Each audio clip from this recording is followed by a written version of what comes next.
दोस्तों, क्या आपने कभी सोचा है अगर इस धरती पे समुद्र ना होते तो क्या होता? ना बारिश होती, ना बादल बनते, ना हम जिंदा रह पाते।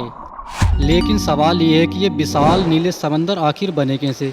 क्या ये हमेशा से थे या फिर किसी कॉस्मिक हादसे का नतीजा है? आज हम चलेंगे आज से 4.5 अरब साल पीछे, जब हमारी इस प्यारी धरती का जन्म हुआ था, और जानेंगे कि इस धरती पर ये बड़े बड़े विशाल समुद्र कैसे बने।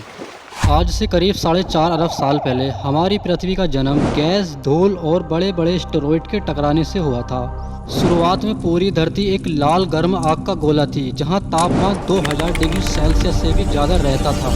जहां न हवा थी, न बादल थे, न पानी था, बस गर्म लावा, धुआं और जहरीली गैसों का तूफान था। फिर धीरे धीरे धरती ठंडी हुई और उसके चारों ओर एक पतली क्रस्ट बनने लगी। लेकिन सवाल ये है कि जब सब कुछ आग में जल रहा था तो पानी आया कहाँ से? इस पर वैज्ञानिकों की दो अलग अलग थ्योरी हैं। नंबर एक, द वैल्कोनिक थ्योरी। कुछ वैज्ञानिक मानते हैं कि धरती के अंदर ट्रैप्ड गैसेस में वाटर वेपोर था। जैसे जैसे ज्वालामुखी फटे, वो वाष्प ऊपर जाकर ठंडी हुई और बारिश बनकर बरसने लगी। कहते हैं कि ये बारिश लाखों सालों तक लगातार होती रही, जिससे धीरे धीरे गड्ढे और घाटियों में पानी जमा होने लगा।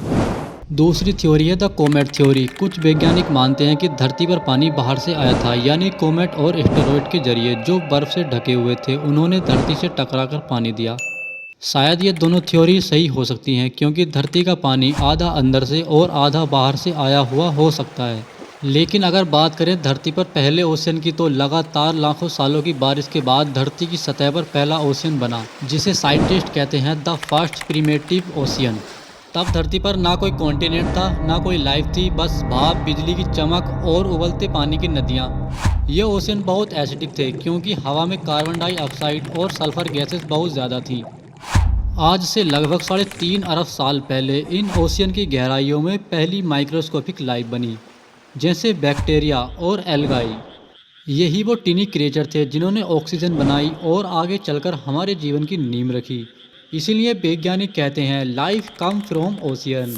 समय के साथ टेक्टोनिक प्लेट हिलने लगी, धरती के नीचे की प्लेट टकराई, टूटी और हिली, जिससे कॉन्टिनेंट्स अलग अलग हुए। पहले पूरा लैंड मास एक जगह था, फिर ये टूटा और बना Atlantic ocean, Indian ocean, Pacific ocean और एर्टिक ओशन। हर ओशियन की अपनी कहानी है, लेकिन सबकी जड़ वही है, वो प्राचीन बारिश। दोस्तों, आज ओशियन धरती का 70% हिस्से को ढके हुए हैं। ये सिर्फ पानी नहीं है, बल्कि धरती का ब्रीथिंग सिस्टम है। ओशियन ही हवा बनाते हैं, टेम्परेचर को बैलेंस करते हैं और हर मौसम को कंट्रोल करते हैं। अगर ओशियन न होते तो धरती रेगिस्तान बन जाती। ओशियन हमारे प्लेनेट का दिल है, जो लगातार धड़कते हैं लहरों के रूप में।